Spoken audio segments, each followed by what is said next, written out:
2022년 12월 22일 자정 정각, 전라북도 군산시 월명동 좁은 골목 끝에 자리한 오래된 적상가옥 월명제의 2층 다락방 작은 창문 너머로 가느다란 오르골 소리가 한 줄기 새어나왔다. 멜로디는 1940년대 일본의 옛 동요였고 종소리처럼 가늘게 떨리며 12월의 매서운 겨울바람 속으로 흩어졌다. 멜로디가 정확히 42초 동안 울린 뒤 오르골은 마지막 한음을 길게 끌며 조용히 멈췄다. 자정 7분 월명제 1층 사랑방에서 잠을 청하고 있던 집주인 윤재호가 천천히 눈을 떴다. 72살의 윤재호는 어린 시절부터 평생을 이 집에서 살아왔으며 같은 멜로디를 매년 동지자정에 들어왔다. 그러나 2022년 12월 22일의 그 자정에는 평생 듣지 못했던 한 가지 소리가 그 멜로디 뒤에 짧게 덧붙여졌다.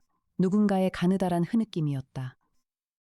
그 흐느낌은 다락방 천장 너머에서 한 사람이 평생 참아온 한 모금의 숨을 토해내듯이 새어나왔다. 윤재호는 떨리는 손으로 휴대전화를 들어 자정 42분 112를 눌렀다. 같은 시각 마포구 합정동 50층 강력탐정사무소의 야간통신 회선이 길게 울리기 시작했다. 회선 너머의 첫 목소리는 윤재호의 외동딸 윤소은의 것이었다. 강력탐정님, 아버지께서 직접 부탁하셨어요. 올해는 다른 해와 달랐다고 다락방에 오르골이 울린 뒤에 사람의 흐느낌이 들렸다고요. 평생 7번을 들어왔지만 흐느낌이 들린 건 올해가 처음이라고요. 자정 46분, 새벽 2시 10분으로 약속을 잡은 강혁이 통화를 끊었다. 그러나 새벽 2시 12분, 사무소 회선이 한 번 더 울렸다. 이번에는 군산경찰서 강력팀의 야간 당직자였다. 그가 전한 한 가지 사실은 강혁의 새벽을 단번에 깨워버렸다. 강혁 탐정님, 윤재호 씨 댁에 출동했습니다. 다락방 안쪽에서 한 여성의 시신이 발견됐어요. 신원 미상, 추정 나이는 40대 후반, 사인은 1차적으로 약물 중독으로 보입니다. 그리고 시신의 손에는 1940년대 일본제 오르골 한 점이 가지런히 쥐어져 있었습니다. 2022년 12월 23일 새벽 3시 40분, 마포구 합정동 좁은 골목 끝에서 50층짜리 오피스 빌딩 한 채가 어둠 속에서 고요히 서 있었다. 빌딩 외벽에는 어떤 간판도 붙어 있지 않았다. 50층 한쪽 창문 안쪽에 황동으로 새긴 작은 글씨, 강력탐정사무소만이 야간 조명에 은은히 반사되고 있었다. 50층 채, 정확히 300평의 공간이 한 사람의 사무소였다. 입구를 들어서면 검은 대리석 바닥과 어두운 호두나무 벽이 손님을 맞이했고 왼쪽에는 송태풍 박사가 책임지는 최첨단 실험실이 통유리로 분리되어 있었다. 실험대 위에는 가스 크로마토그래프, 질량 분석기, DNA 시퀀서가 가지런히 놓여 있었고 천장에 매달린 작은 로봇팔이 시료 트레이를 자동으로 옮기고 있었다. 그 옆 코너에는 사방으로 접히는 최첨단 드론 5대가 충전 도크에 정렬되어 있었다.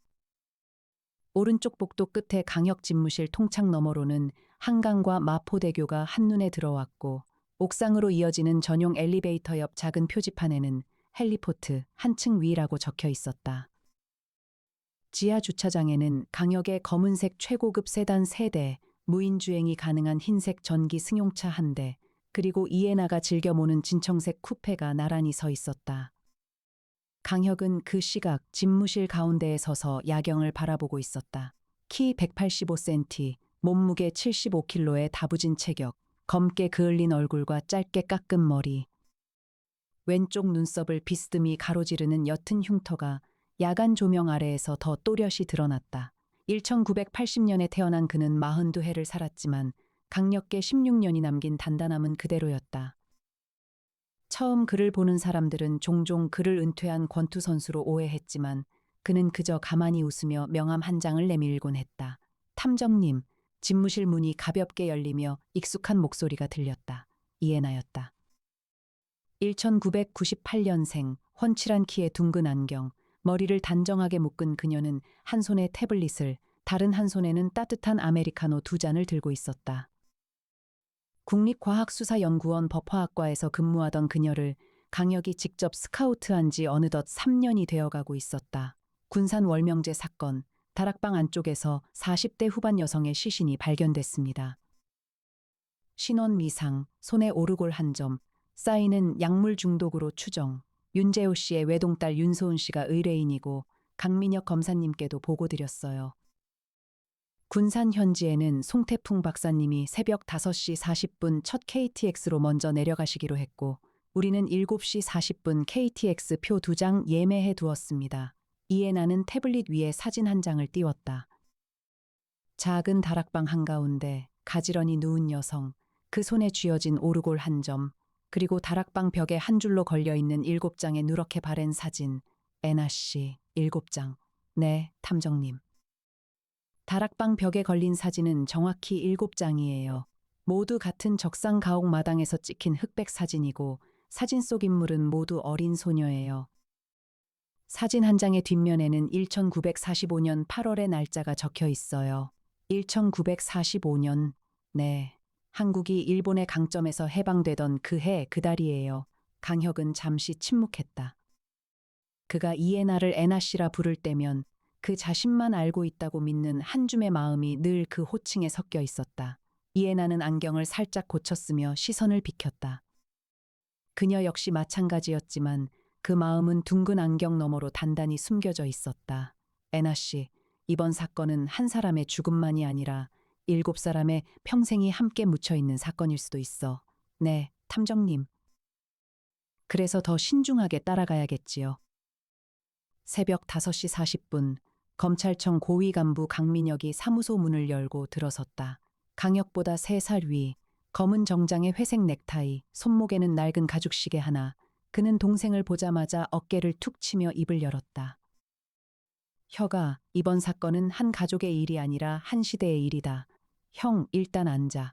군산 월명동 적상가옥 월명제는 1932년에 일본인 사업가 가나야마 도쿠지가 자택으로 지은 집이야.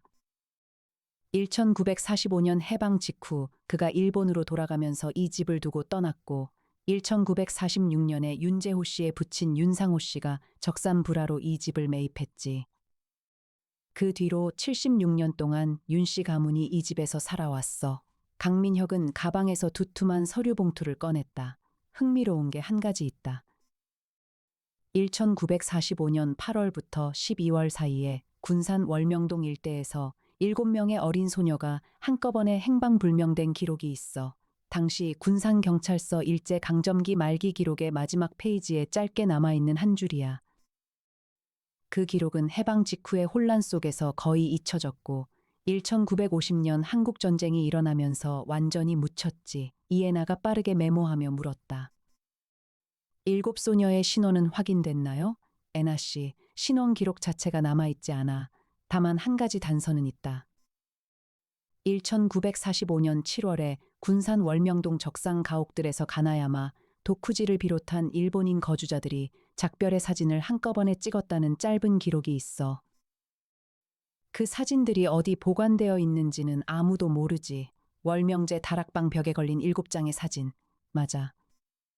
그 사진이 가나야마가 1945년 7월에 찍은 작별의 사진 중 일부일 가능성이 매우 높다. 강혁은 손가락으로 책상을 가볍게 두드렸다. 형사 시절에 버릇이었다. 있는 것, 없는 것, 어색한 것. 있는 것, 다락방의 7장 사진, 40대 후반의 여성 시신, 손에 쥐어진 오르골.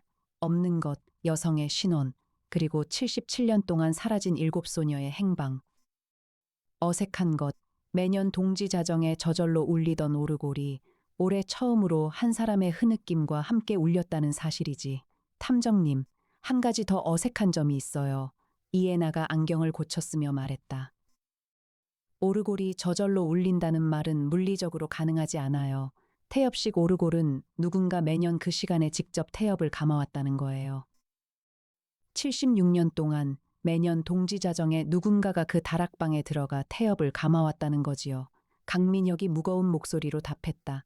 그러면 누군가가 윤 씨 가문 안에 있어야 하지. 76년 동안 한 가문 안에서 비밀스럽게 이어져 온 의식이 있다는 거다. 2022년 12월 23일 오전 10시 40분, 강혁과 이에나는 군산 월명동 월명제 앞에 도착했다.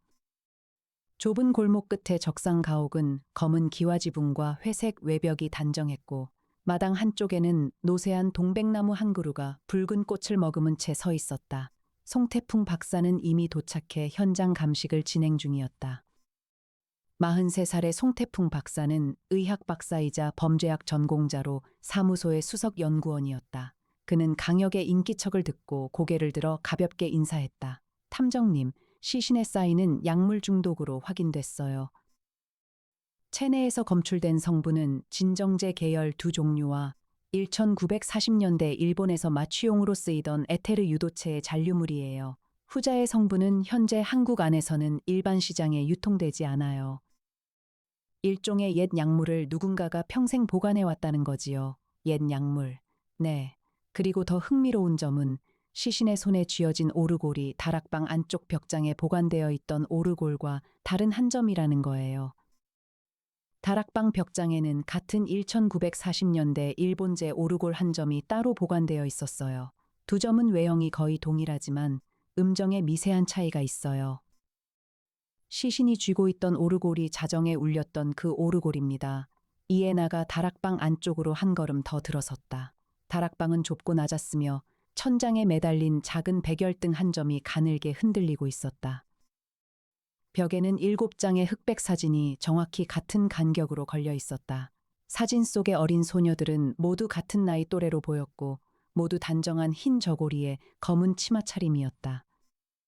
사진의 뒷면에는 각각 작은 글씨로 이름과 생년이 적혀 있었다. 수님 1932년생, 정자 1932년생, 옥래 1932년생, 영자 1933년생, 분이 1933년생, 점례 1933년생, 그리고 마지막 한 장 사진은 비어 있고 뒷면에만 미상 1933년생이라고 적혀 있어요. 마지막 한 사람만 사진이 없네. 네, 탐정님. 7자리 중 마지막 한 자리만 비어 있어요. 강혁은 다락방 안쪽을 천천히 둘러보았다. 가지런히 정리된 작은 책상, 책상 위에 놓인 낡은 노트 한 권, 그리고 다락방 한쪽 구석에 놓인 작은 트렁크 한 개. 그는 트렁크 앞에 잠시 멈춰섰다. 트렁크 위에는 일본어로 가나야마, 기야마라고 새겨진 작은 황동 명패가 있었다. 가나야마 도쿠지의 트렁크네. 네, 탐정님. 그리고 트렁크 안에 또 다른 노트 한 권이 들어있어요. 이에나가 조심스럽게 트렁크를 열었다. 안에는 누렇게 바랜 노트 한 권, 1940년대 일본제 만년필 한 자루, 그리고 작은 한복 한 벌이 가지런히 접혀 있었다. 한복은 어린 소녀의 옷이었고 옷의 안감에는 작은 흰 실로 한 글자가 수놓아져 있었다. 오후 2시 40분, 강혁과 이에나는 월명제 1층 사랑방에서 윤재호와 그의 외동딸 윤소은과 마주 앉았다. 72살의 윤재호는 단정한 회색 한복을 입고 있었고 그 옆에 앉은 42살의 윤소은은 검은 코트 차림에 부은 눈을 하고 있었다.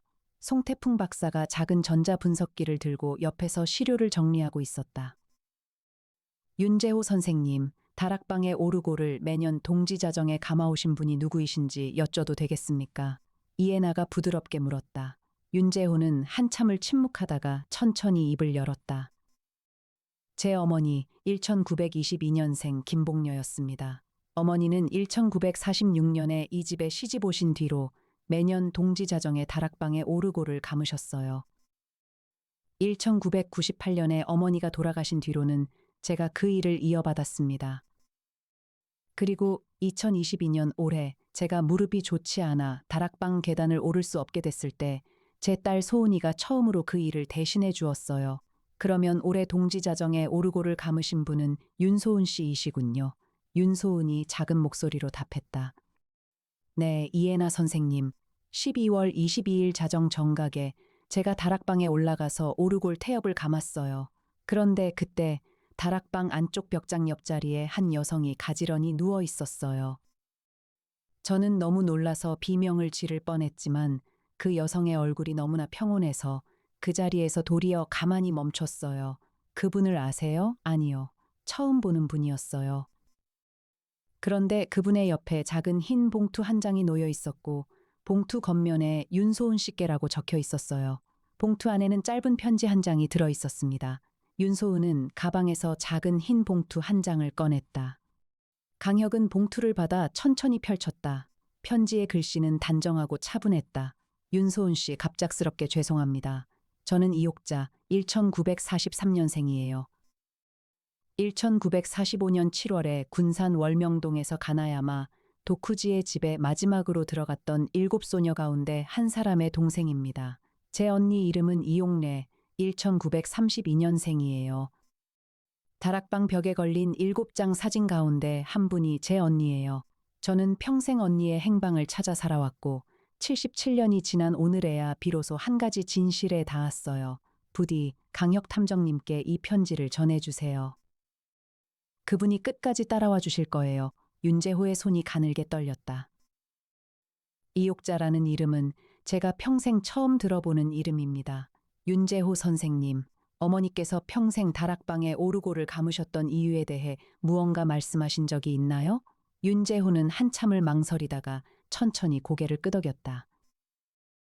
어머니께서 돌아가시기 직전에 저에게 단 한마디를 남기셨어요. 7자리 가운데 한 자리는 끝까지 비어 있어야 한다. 그 한 자리를 채우는 날이 오면 모든 진실이 함께 돌아온다. 그때 저는 어머니가 노환으로 헛소리를 하시는 줄로만 알았어요. 그런데 오늘 다락방 벽의 7자리 가운데 마지막 한 자리에 사진이 없다는 사실을 강혁 탐정님 말씀을 듣고서야 떠올렸습니다. 오후 5시 40분 합정동 사무소 회의실, 강혁과 이해나는 군산에서 가져온 자료를 모두 펼쳤다. 사망한 여성 이옥자가 남긴 편지, 가나야마 도쿠지의 트렁크 안의 노트, 어린 소녀의 한복 한 벌, 그리고 다락방 벽의 7장 사진, 송태풍 박사가 노트 분석 결과를 띄웠다. 가나야마 도쿠지의 노트는 1945년 7월 1일부터 8월 12일까지의 일기예요. 일본어로 쓰여 있고 마지막 페이지에 한 줄이 적혀 있어요. 7아이를 데려가지 못한 죄. 평생 갚지 못한다. 이에나가 차분히 정리했다. 가나야마 도쿠지는 1945년 7월에 7명의 어린 조선인 소녀를 자기 집에 하녀로 데리고 있었어요. 모두 12살 또래의 아이들이었고 군산 인근의 가난한 집에서 일을 가르치겠다는 명목으로 데려간 아이들이에요. 그러나 노트의 기록에 따르면 그 7아이들은 실제로는 가나야마와 그의 일본 사업 동료들의 소유물 같은 존재로 다루어졌습니다. 회의실에는 무거운 침묵이 내려앉았다. 강혁의 손가락이 책상 위에서 한번 멈춰 섰다. 1945년 8월에 해방이 됐고 가나야마는 곧 일본으로 돌아갔지. 그러면 그 7아이는 어떻게 됐어? 송태풍 박사가 노트의 마지막 페이지를 띄웠다. 가나야마가 일본으로 돌아가기 직전인 1945년 8월 11일, 그는 노트에 이렇게 적었어요. 마지막 한 아이만 살려서 보냈다. 다른 6아이는 차마 돌려보낼 수 없는 모습이 되었다. 나의 사업 동료 셋이 그 6아이를 산기슭에 묻었다. 마지막 한 아이는 그 일을 모두 보았다. 이에나의 안경 뒤편으로 작은 떨림이 스쳐 지나갔다. 6아이가 살해됐고 마지막 한 아이만이 그 모든 일을 목격한 채 살아남았다는 거네요. 강혁의 눈매가 좁아졌다. 그 마지막 한 아이의 이름은? 송태풍 박사가 노트에 한 줄을 가리켰다. 가나야마는 그 아이의 이름을 일본식 발음으로 적어두었어요. 교쿠, 한국식 발음으로는 오기예요. 이에나가 가만히 트렁크 안에 들어있던 어린 소녀의 한복 안감을 펼쳐 보였다. 오옥이라는 한 글자가 흰실로 단정하게 수놓아져 있었다. 이 한복의 주인이 마지막 한 아이예요. 그리고 그 아이가 평생을 살아온 곳이 바로 윤재호 선생님의 어머니 김봉녀 씨일 가능성이 매우 높습니다. 강혁의 목소리가 가라앉았다. 김봉녀 씨가 1922년생이라고 했지. 1945년에 23살. 7아이 가운데 가장 나이 많은 아이가 13살이라면 김봉녀 씨는 그 7아이가 아니야. 네, 탐정님. 7아이가 아니에요. 김봉녀 씨는 7아이 가운데 한 명을 구해서 데려온 사람이에요. 그리고 그 구한 아이를 평생 자신의 호적 안에 숨겨서 키워온 거예요. 회의실의 공기가 다시 무겁게 가라앉았다. 강민혁이 무거운 목소리로 정리했다. 즉, 윤재호 선생님의 가족 안에 1945년에 마지막 한 아이가 한 평생을 살아왔다는 거다. 그리고 어젯밤 다락방에서 사망한 이옥자 씨는 그 마지막 한 아이의 자매일 가능성도 있고 혹은 7아이 중 다른 한 명의 자매일 가능성도 있어. 이해나가 차분히 덧붙였다.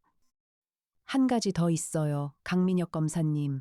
이옥자 씨가 자살이었는지 아니면 누군가의 손에 의한 죽음이었는지 그 부분이 아직 확실하지 않아요.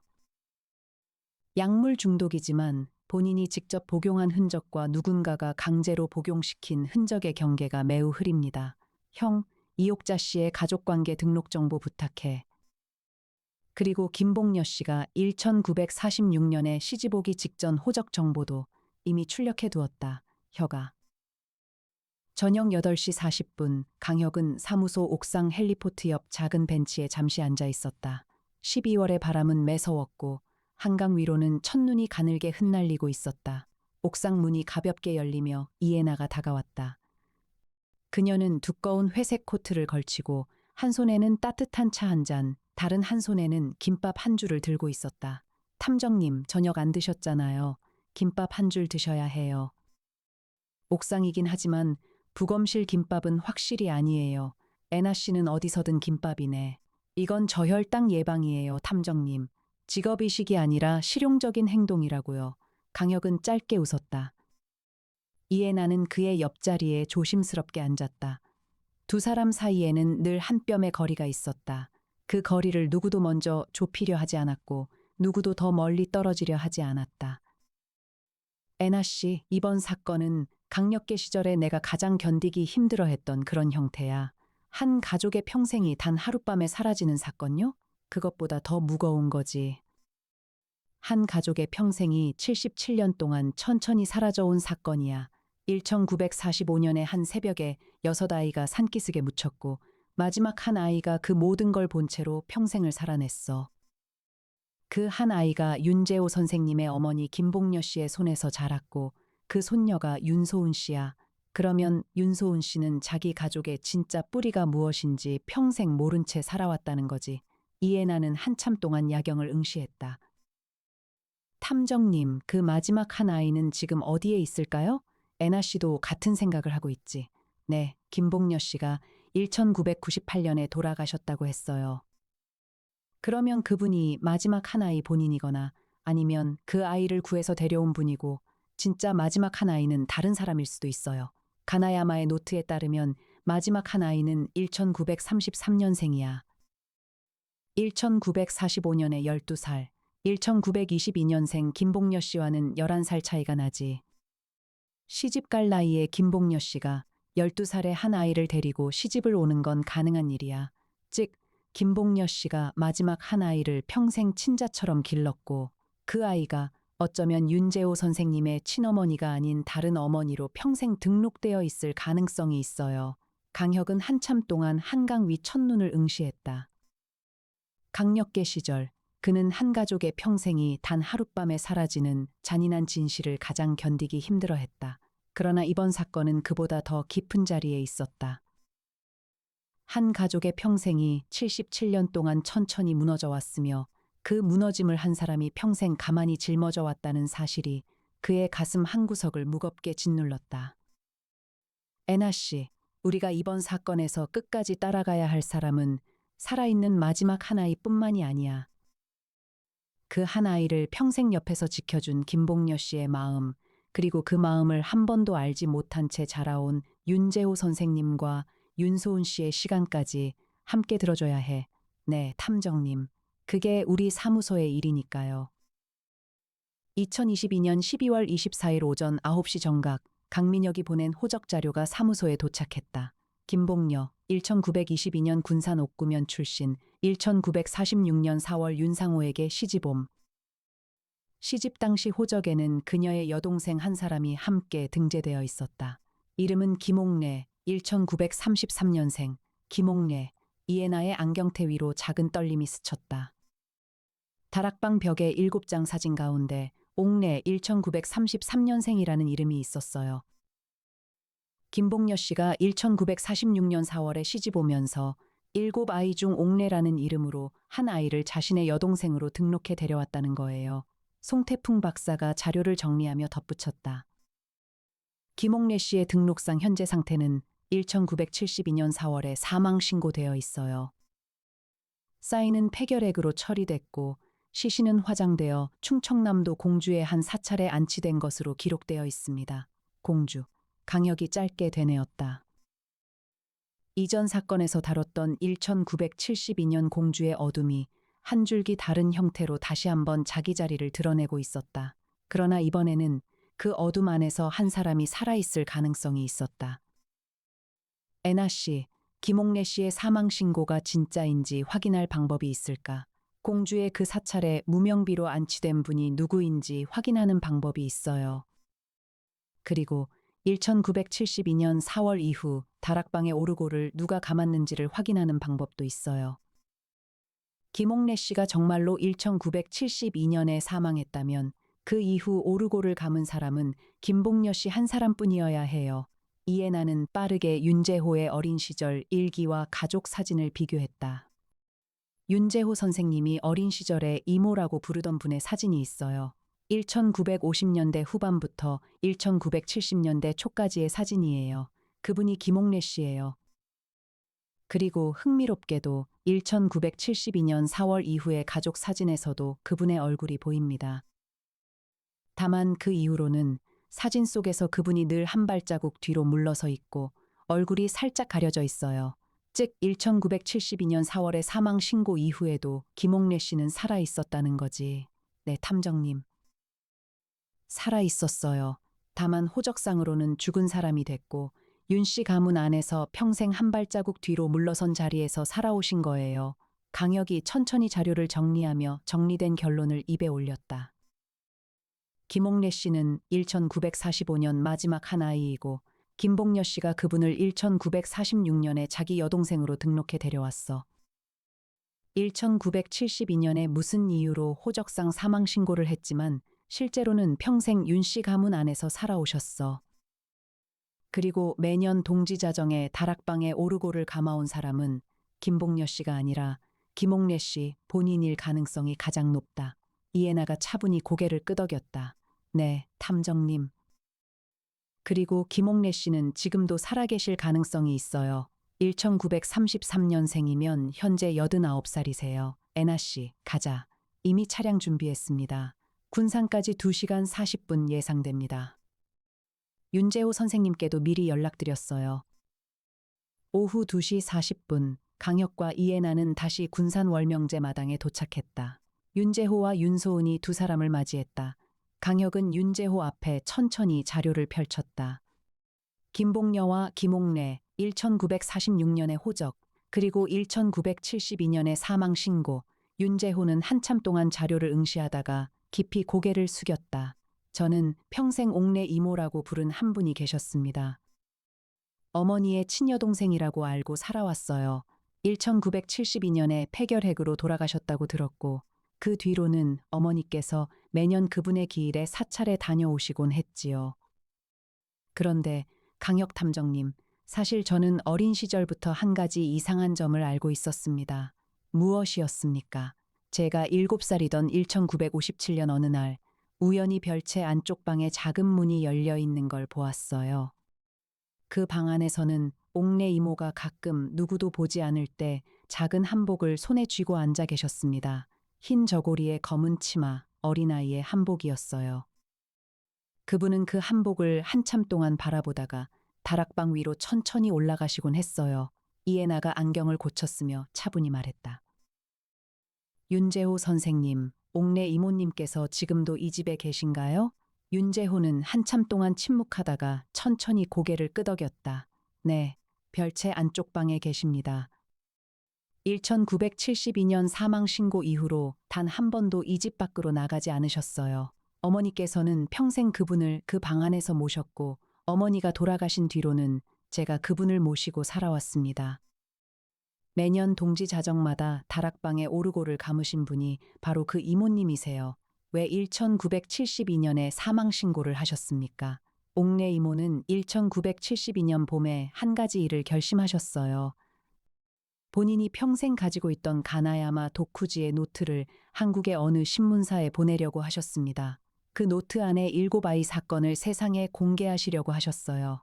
그러나 어머니께서 그분을 말리셨습니다. 그 노트를 공개하는 순간 옥내 이모님 본인의 평생이 한 번 더 무너질 거라고요.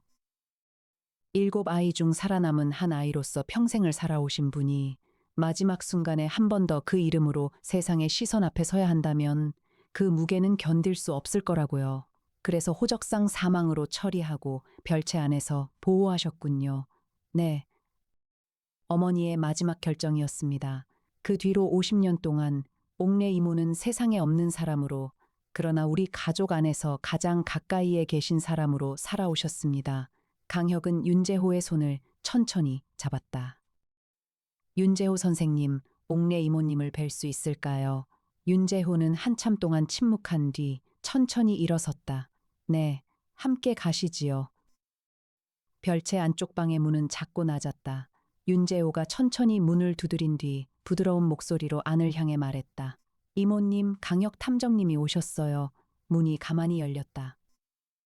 방 안에는 작은 좌식 책상 하나, 단정히 정돈된 이불, 그리고 책상 옆에 가지런히 앉아있는 한 노인이 있었다. 89의 김옥래였다.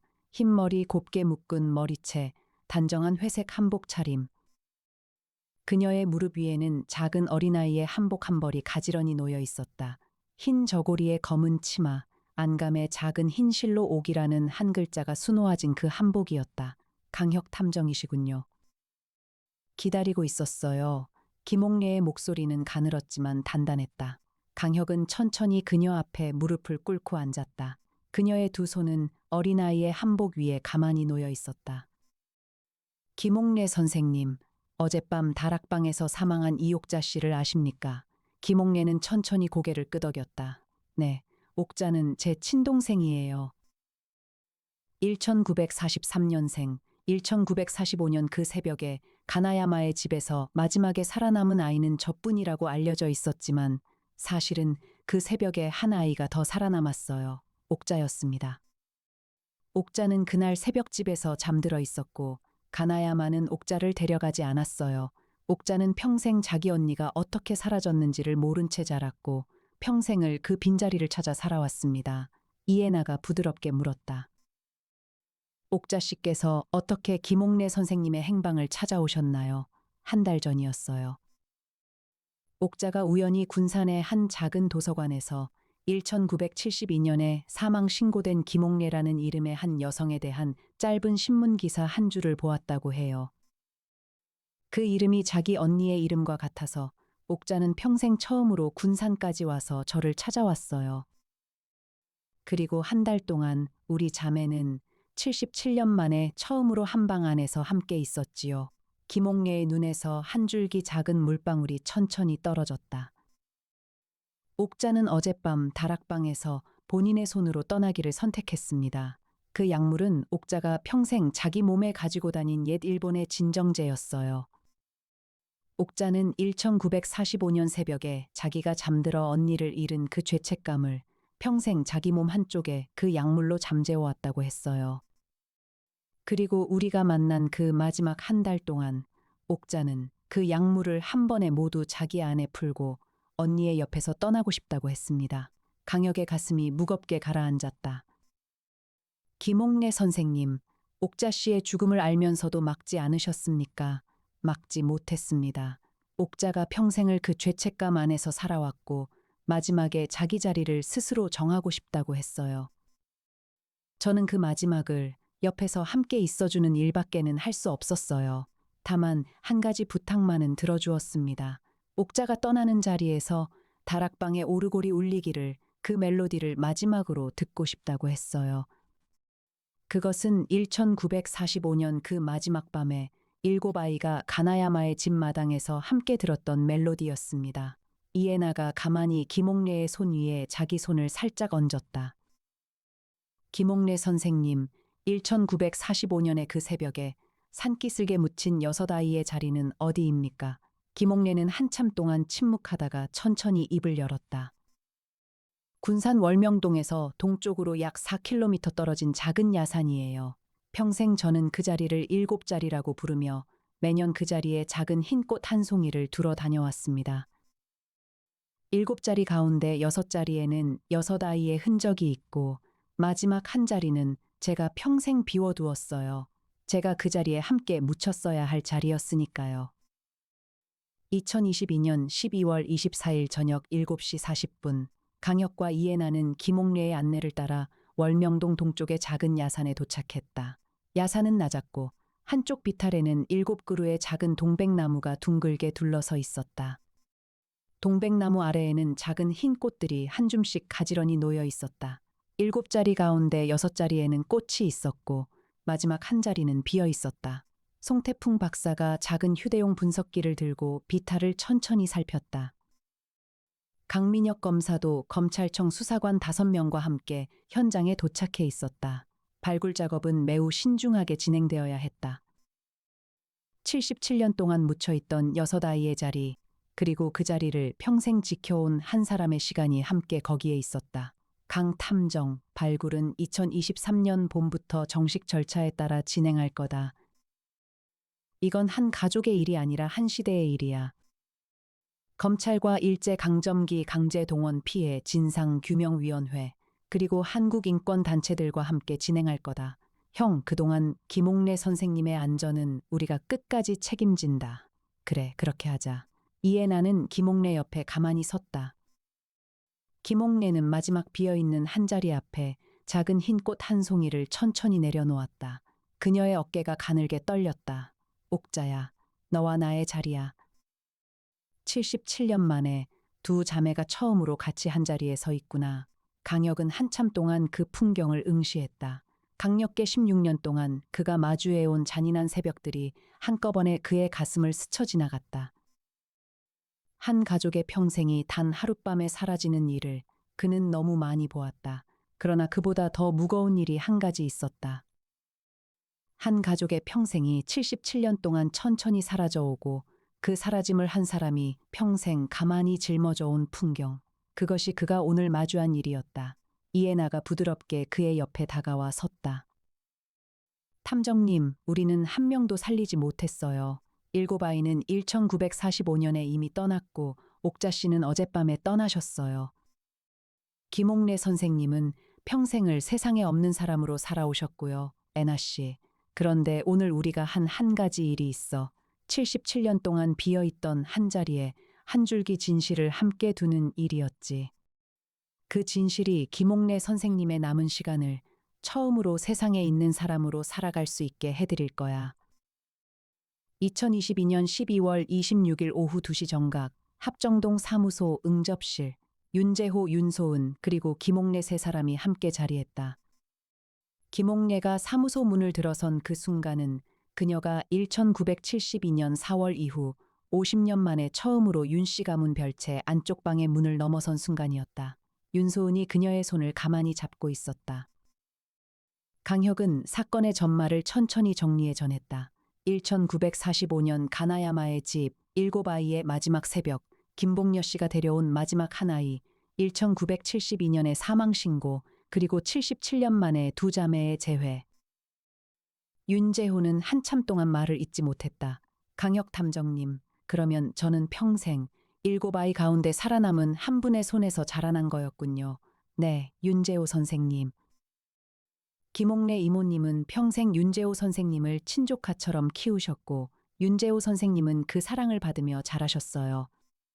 그 사랑 안에 1945년에 잃어버린 6아이의 자리도 함께 있었습니다.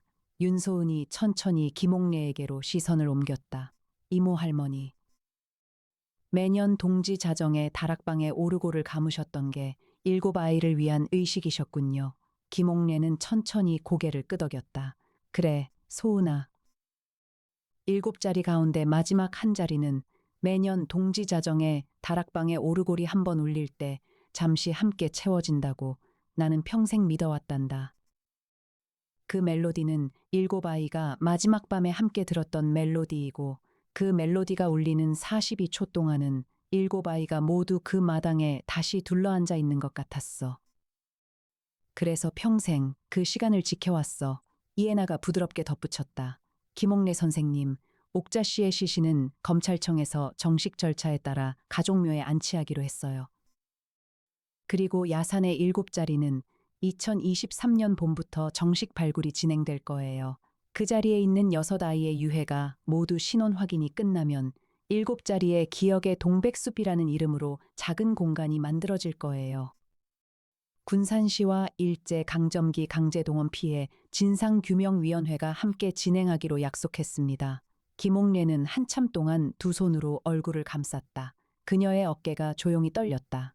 윤소은이 그녀의 어깨를 가만히 감싸 안았다. 강민혁 검사가 응접실 한쪽에서 작은 목소리로 동생을 향해 말했다. 혀가 잘 마무리했다. 형, 마무리는 멀었어. 1945년 가나야마의 사업 동료들, 그 3명에 대한 별도 조사는 형 쪽에서 끝까지 따라가 줘야 해. 일본 측 자료까지 함께 가져와야 할 거야. 그건 내일이지. 너는 김옥래 선생님과 윤씨 가문을 지켜라. 2022년 12월 31일 자정 정각, 군산 월명제 2층 다락방, 강혁과 이해나, 윤재호, 윤소은, 그리고 김옥래 5사람이 함께 자리에 서 있었다. 다락방 벽에 7장 사진이 가지런히 걸려 있었고 마지막 한 자리에는 김옥래의 어린 시절 사진 한 장이 새로 걸려 있었다. 1945년 7월 가나야마의 집 마당에서 찍힌 다른 6아이와 함께 어깨를 나란히 한 모습이었다. 7자리가 처음으로 모두 채워진 순간이었다. 김옥래가 천천히 오르골에 태엽을 감았다. 멜로디가 가늘게 울리기 시작했다. 1940년대 일본의 옛 동요 42초의 짧은 멜로디. 그러나 2022년 12월 31일 자정에 울린 그 멜로디는 77년 만에 처음으로 한 사람의 흐느낌이 아닌 5사람의 가만한 침묵과 함께 울렸다. 멜로디가 마지막 한음을 길게 끌며 천천히 멈췄다. 김옥래가 천천히 고개를 들었다. 오늘부터는 이 오르골을 더 이상 자정에 감지 않아도 되겠어요. 7자리가 모두 채워졌어요. 윤소은이 그녀의 손을 가만히 잡았다. 이모 할머니, 그러면 이 오르골은 어디에 두면 좋을까요? 2023년 봄에 기억의 동백숲이 만들어지면 그 공간 안쪽 작은 자리에 두자. 7아이가 마지막에 함께 들었던 멜로디가 이제는 7아이를 보러 오는 사람들 모두가 함께 들을 수 있는 멜로디가 되었으면 해. 강혁은 가만히 그 풍경을 응시했다. 그가 평생 형사로 그리고 탐정으로 살아오면서 가장 견디기 힘들어했던 한 가족의 평생이 사라지는 풍경 옆에 이번에는 한 줄기 작은 빛이 함께 놓여 있었다. 그 빛은 화려하지 않았다.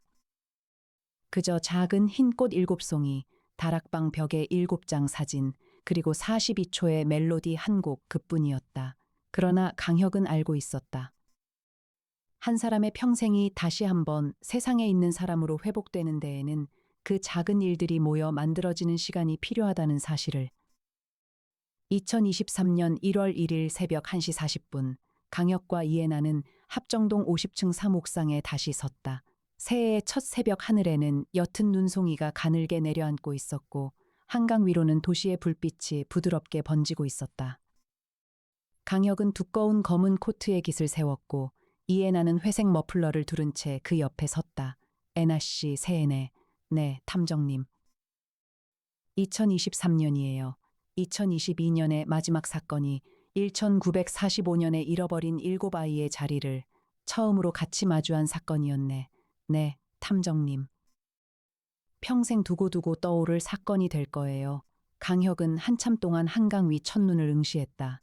강력계 시절에 그는 첫눈을 가장 두려워했었다. 사건 현장에 도착하면 모든 흔적이 지워져 있었기 때문이다. 그러나 탐정이 된 뒤로 그는 첫눈을 가장 좋아하게 되었다. 사건 현장의 흔적이 지워져도 사람의 흔적은 남는다는 사실을 그가 매일 더 깊이 알게 되었기 때문이다. 애나씨, 김옥래 선생님은 2023년 봄에 그 자리에 함께 서실 수 있을까?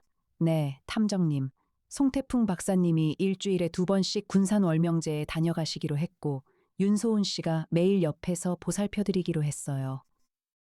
그분이 봄까지 건강하게 함께해 주실 수 있도록 우리도 끝까지 옆에 있겠다고 약속했어요. 좋은 일이네.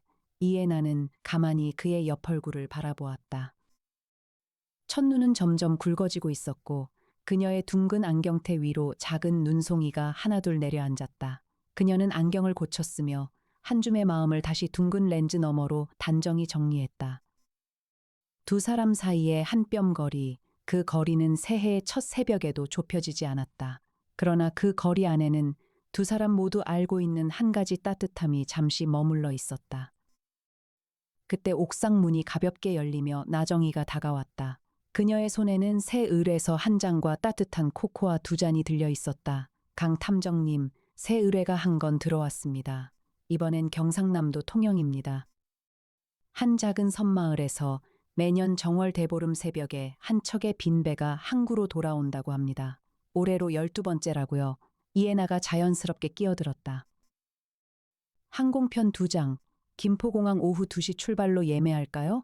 애나 씨 부탁해. 강혁은 짧게 웃으며 다시 한강을 바라보았다. 첫눈은 점점 더 부드럽게 내려앉고 있었고 도시의 불빛은 그 사이로 차분하게 번지고 있었다. 다락방의 오르골이 마지막으로 울린 그 밤은 지나갔지만 강혁 탐정사무소의 새해 첫 새벽은 이제 막 시작되고 있었다. 누군가는 무너졌고 누군가는 살아남았으며 또 누군가는 그 두 사람의 곁에서 새 을에서 한 장과 함께 다음 사건을 기다리고 있었다. 그것이 합정동 50층 사무소가 존재하는 이유였고 강혁과 이해나가 새해의 첫 아침에도 그 사무소의 문을 여는 이유였다.